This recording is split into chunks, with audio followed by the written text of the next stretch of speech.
Yo, what is going on, guys? Max here with a brand new video, and today we are back talking about Back 4 Blood. So today I did want to go over some of the tips to really help you play better the game, because I have noticed that it is kind of a struggle to actually play super well at this game. It is pretty difficult depending on who you are and how you play the game. So today I wanted to share with you my top 5 tips and tricks on how to play better at Back 4 Blood, and how you can really change everything around, because this game may look and feel like Left 4 Dead, but it is not Left 4 Dead. You have to play this a lot more differently than you would if you were playing something like Left 4 Dead 1 or 2. This game is a lot more tactical. You do have to make your shots count, and all in all, there's a lot more elements to this game that make it very, very drastically different than previous games like it. So with that being said, let's go ahead and jump right into some of the tips and tricks to really help you play better the game and really get you going in the right direction. Number one should be the most obvious one, and that should be adjust your settings. So go ahead and make sure your sensitivity is correct, make sure the vibration is off, because screw vibration, nobody needs it. If you're on mouse and keyboard, make sure your DPI is correct, make sure you can actually aim precisely, as this game is not a spray and pray. It's actually a precision based shooting style where you have to make your shots count. You can't just aim for the hip and just hit every single shot, even though that would be quite nice. You do have to actually kind of Call of Duty style it, where you have to make your shots count, like as COD Zombies, something of that nature. Next one, make sure you pay attention to your corruption cards at the start of each level. So I found myself doing this pretty often. You may have also found yourself doing this. I don't usually pay attention to the corruption cards, and when I wonder why I can't kill a certain enemy, or maybe they're more difficult, it makes perfect sense when I go back and I look at the corruption card and I see, okay, well, this is why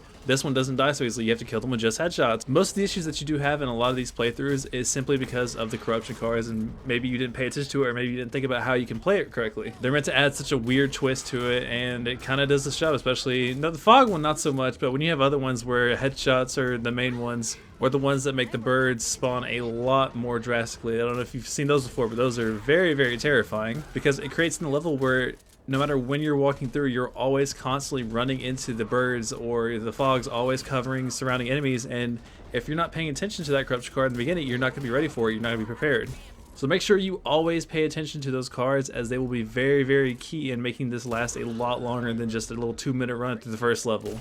Next, pay attention to your own cards. So the cards that you actually go into the game with matter a pretty decent amount. You have to make sure your deck is right, and make sure that it's going to be something you'll actually need and will be useful to you, because certain ones just won't matter depending on what gun you're using or what you're trying to do for your playthrough.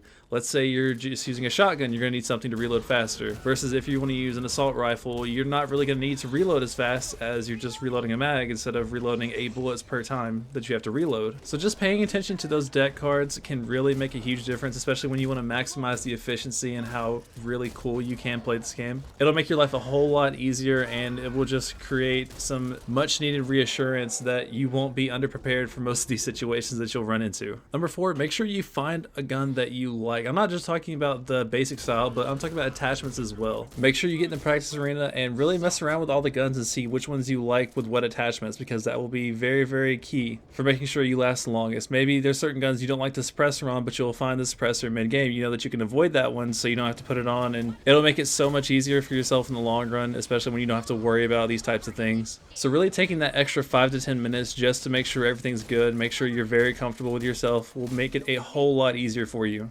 And last one I touched on a bit earlier, do not play this game like it is Left 4 Dead 1 or 2. This does have the spirit of Left 4 Dead, and it has the same style. Your 4-player co-op, your idea is just to get to the level, get to the safe house, but it plays a lot more differently than those titles. It's less about running and gunning like Left 4 Dead 1 and 2, where you want to constantly be on the move, you don't want to stay in one place. This one's more precision based. You want to make your shots count, you want to make sure you're not wasting bullets, resources, you want to make sure you're getting the most bang for your buck out of every single thing you do.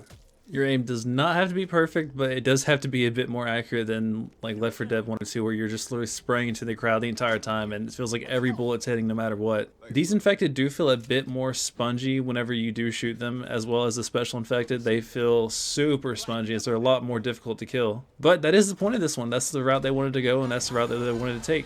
And for them, it works out so much more better, because they're not directly copying Left 4 Dead, even though some of these developers did have parts in the titles, of course. But they took the idea and just kind of made it their own and did it to how they wanted it. Maybe this was the idea of what Left 4 Dead 3 was going to be the entire time, who knows. But yeah guys, that is going to do it for today's video. That is my top 5 ways that you are going to drastically improve how you play Back 4 Blood. Let me know if you have any ideas of your own in the comments down below. Maybe there's something I missed, maybe you do something special that no one else does. So just let me know in the comments down below. Yeah, guys, like I said, that is going to do it for today's video. Don't forget to like, comment, and subscribe, and I'll catch you guys in the next one. Peace.